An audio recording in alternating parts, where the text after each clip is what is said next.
Kaleidoscope, a weekly public affairs program brought to you in partnership with the Urban League of Greater Cleveland, Kaleidoscope Magazine, and NewsChannel5. Good morning, everyone. I've got quite a show for you today. The former NFL player Steve Sanders is here, preparing young men for the future. He's going to talk about that. Steve's going to talk about a lot of things. He's going to talk about a training camp for life, and we'll explain how you can help shape the lives of these young men. We'll hear from a former Cleveland Brown himself. We'll also hear from Neon's president and CEO Willie Austin and board chairman Matthew Fitzsimmons. And later on the broadcast after that, Monica Starks and Tom Parker Jr. will tell us about the Monica A. Starks Foundation, which educates people about chronic kidney disease. Good morning, everybody. I'm Leon Bibb. This is Kaleidoscope, and so we begin. Beginning with Steve Sanders, author and founder of a book called Training Camp for Life. Good to have you with us. Thanks for having me there. How you doing, Steve? Everything's okay? Yeah, everything's good. Yeah. Tell me, what basically is Training Camp for Life? Well, Training Camp for Life is a nonprofit organization that I founded in 2013.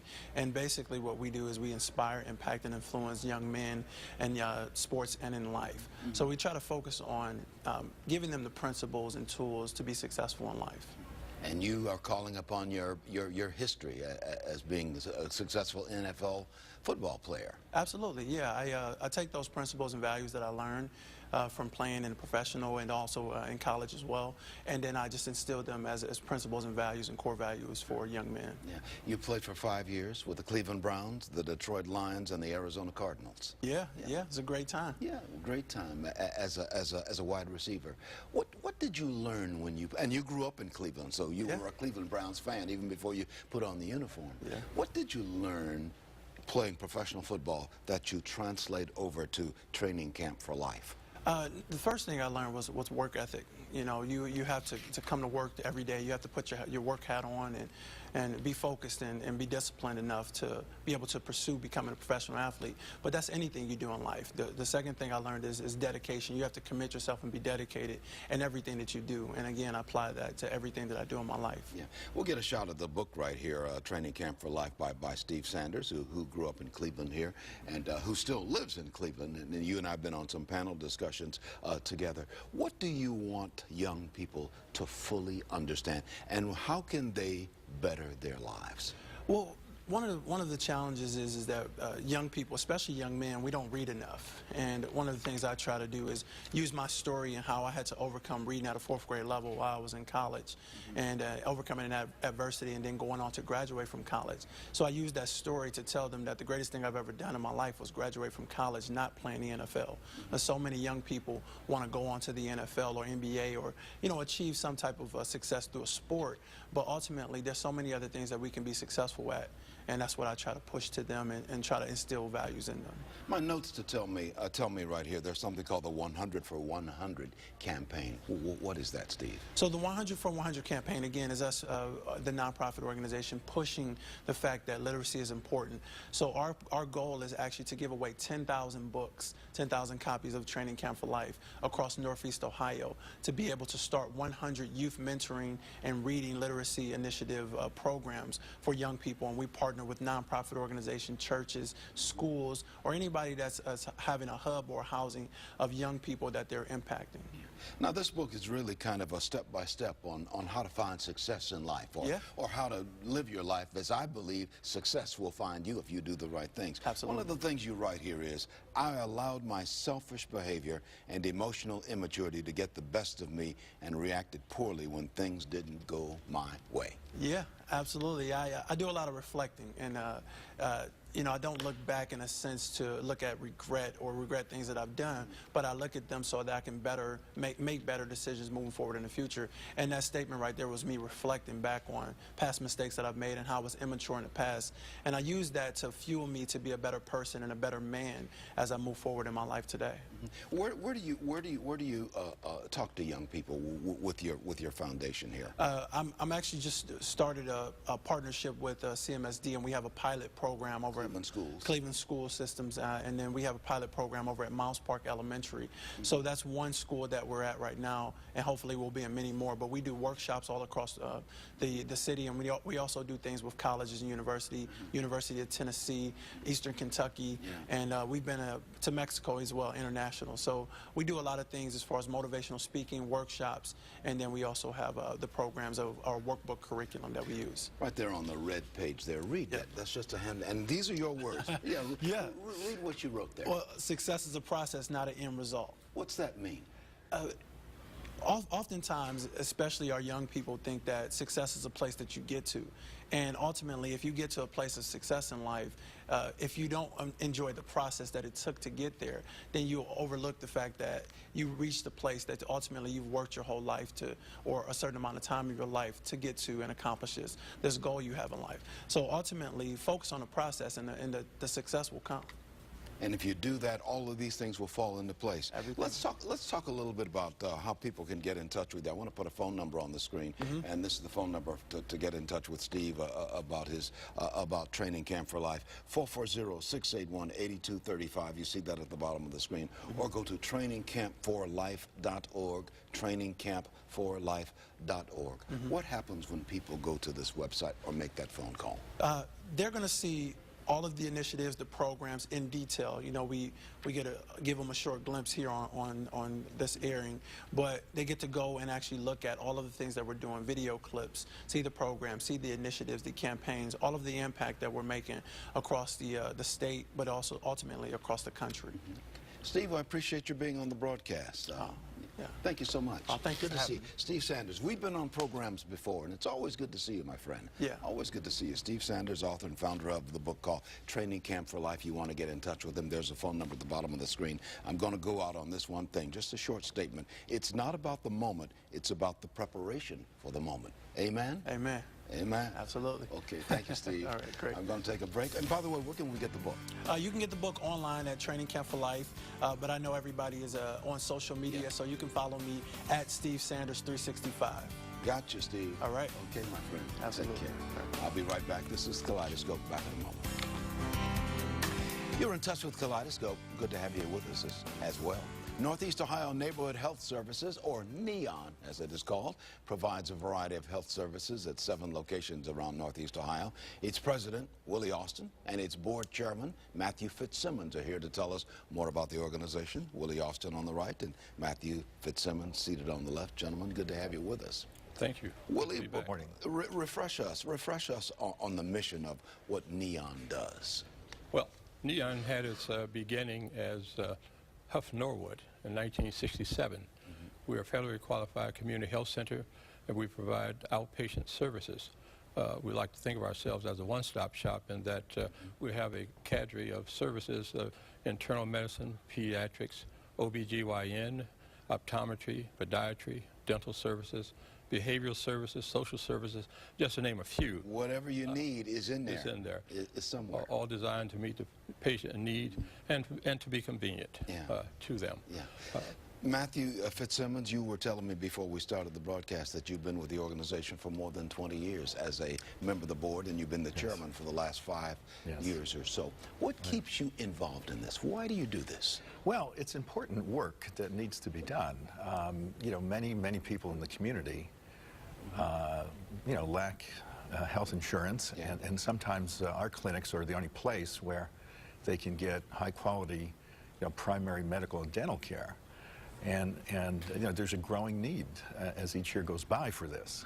So you're really having an impact on the neighborhood, on the lives and the health and the well-being of the people in the community. We do a good job of providing you know, family doctors and family dentists that can treat many members of neighborhoods in Cleveland and East Cleveland over the lifespan. My notes tell me that NEON is a designated level 3 patient-centered medical home. What's this mean for the community? Well, actually, what it means is that a physician-led team provides the services according to the need of the patients, but they also focus not just on the physical need, but also the emotional, the social, and the behavioral needs of our patients, all designed to improve the health status of the patients but it also gets the patient committed and assume responsibility also for their care. Matthew, how do you get the money to run all these things that Willie Austin's talking about? Well, it comes from a variety of sources. We get some grant money from the Federal Department of Health and Human Services. We have fee for service. You know, many of our patients do have private insurance, and others have other forms of insurance. But you know, we treat everybody regardless of ability to pay, and so you know, we do treat, you know, uninsured people as well. So we got to keep people healthy. One of the things I know you're here to talk about is this fundraiser that you've got coming up on Monday, June 1st. Tell me about the fundraiser to help us and Neon treat the folks in the neighborhood. Yes, we have a golf outing coming up June 1st, the first Monday of June. It'll be our 10th outing, and it's at One Club Drive, Stonewater Health Golf Club, Highland Heights. And that's going to be on Monday, June the 1st? June the 1st. How can people get lined up to get on the links and be at this golf outing, or to just simply give money in case they don't play golf? Well, in two ways. They can call 216-231-7700, extension 1112. Karen Redrick will be happy to explain it to them. Or they can go to www.neonhealth.org. I'm sorry. Yeah, we've got that on the screen. Yes. That's what I love about our control room. They are following us very, very closely. This is vital to you and the community, isn't it, Matthew? The work that Neon is doing. I mean, you wouldn't have been there for 21 years if it were not doing the right thing. This is vital, isn't it? It's important work, and you know, I would say you know, over the last many years, you know, we've seen more and more patients who don't have health insurance. Now, the Affordable Care Act has helped. You know, that does help because now people can get insurance, but I get a lot of inspiration from working with my other board members and with our doctors and dentists. You know, every year we have an employee appreciation dinner. Some of our employees have been with us for 35 and 40 years. Wow. Mr. Austin, sitting here, just got his 45th year of service award. And congratulations on that. Thank you. And I get a lot of inspiration in helping us achieve that mission. You've got facilities all around now. You've got a new facility in the Miles Broadway area. You want to talk a little bit about that facility and about your facilities throughout the area? Well, yes, we have 7 locations now. One at 55th Street between Superior and St. Clair, 123rd in Superior, 153rd in St. Clair, 152nd in Euclid, right across from Shaw High School. We also have an in-school program in the Shaw High School. We have another location at 8300 Huff, 131st in Miles, and then we have the newest of ours, Miles Broadway. Miles Broadway. Yes. Can folks walk in? They can walk in, they can make appointments. We'll treat them however they get there.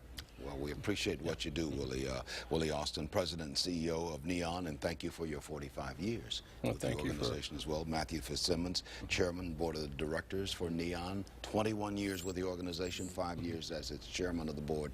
Many thanks for being on the broadcast. Thank you for having us. Once again, that phone number is 216-231-7700, extension 1112. You see it at the bottom of the screen, or neonhealth.org. Thank you, gentlemen, for being on the broadcast. Thank you. I'm going to take a break. This is Kaleidoscope. I'll be right back in just a moment. Welcome back to more of Kaleidoscope.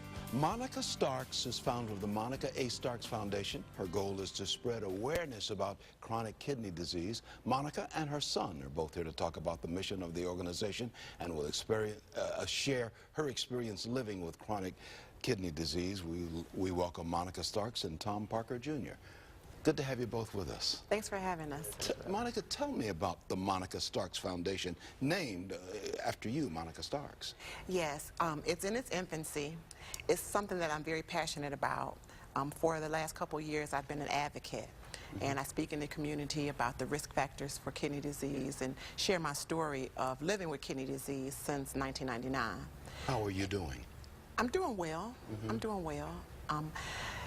The foundation, I just decided to do a foundation to take my advocacy up, to kick it up a notch. Yeah. So that I could have a 501c and raise money so that I can possibly offer screenings in the community. You want to spread the word about kidney disease. I want people to know that they could possibly be at risk, that they have a kidney score. Now, because of the hereditary effect of kidney disease, your son is very much involved. And let's bring Tom Parker, Jr., Director of Communications, into the discussion. How do you work with your mother on this? What do you do?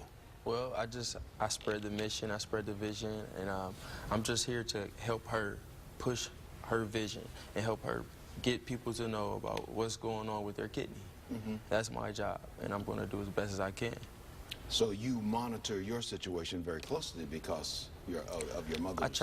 I try. I should do more. Yeah. I should do more. I'm an athlete, and I'm one of those people who think nothing's going to happen to me.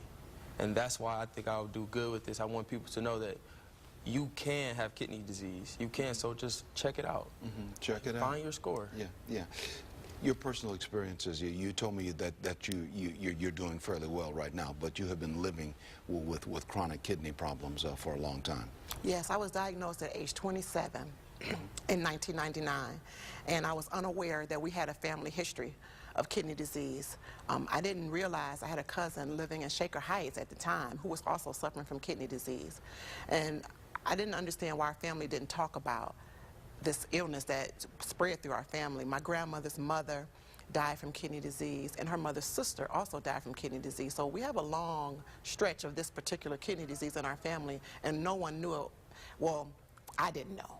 So it's good to know your family history, so you can deal with it. A lot of these things can be inherited or genetic. Yes, and then having diabetes and high blood pressure, those are the two leading causes for kidney disease. And they can be monitored, like you can monitor your diabetes so that you don't go into kidney failure. But if you don't know, then you may not be able to do as much. So I like to go to communities where people are at risk for kidney disease because they have diabetes or they have high blood pressure, and try to help explain to them that they're at risk. We're going to get another comment from Tom Parker Jr., her son, about this as well. But I want to put on some phone numbers on the screen. It is 216-324-1211. You can get more information on everything we're talking about, or you can go to monicastarks.com, monicastarks.com. You see this as vital. You know your mother's situation. You monitor yourself. What do you tell, especially young people like you? You're still in your 20s, yes. I would imagine. What do you tell young people about this? I tell them to be careful with your diet. Go and check yourself. You know, go through those annual checkups. It's important that you do that stuff. And just be active in your health. It's important to know about yourself. So I like to just raise awareness to young folks. Cause people have a very close personal relationship with your medical doctor and monitor yourself. Yeah. And have your doctor monitor you as well. Yes. He talked about diet. How critical is that? Oh, diet is extremely important. I meet with a nutritionist every month when I go in for my monthly appointment and my blood work. And depending on how my blood work turns out, my nutritionist tells me what I should and should not eat. So yes, I take medicine, but my diet is important. Sometimes my phosphorus can be really high, and she'll warn me, don't drink pop, stay away from cheese and nuts, and then sometimes it can be low, and she'll say the reverse. They monitor everything that I do through my blood, but a lot of what I eat plays a big role.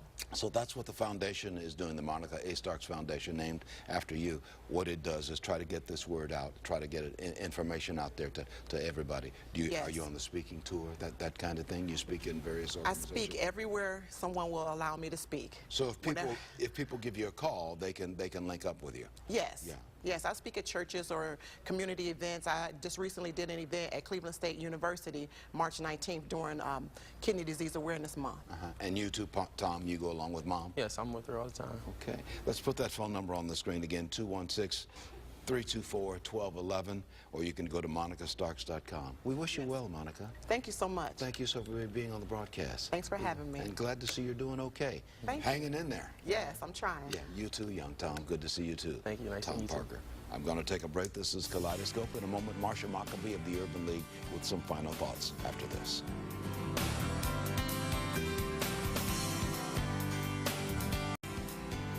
Time for the Morning Exchange segment. That means Marsha Maccabee of the Urban League of Greater Cleveland, and the Urban League is one of our partners on this broadcast. Hey, Marsha. Hey, and so glad to be a partner on this broadcast, Leon. Thank you for the opportunity. So, Leon, today I want to remind everybody in our viewing audience that on Saturday, May 2nd, is going to be the Urban League Guild Luncheon, okay, which will be at the DoubleTree in Beechwood. And it starts at 11:30. And the thing is, we still have Patricia Triggs, who is the president of the Guild, was on a couple of weeks ago. And what she said I love and I want to repeat is that she and I and about 500 of our closest friends are going to be celebrating that day.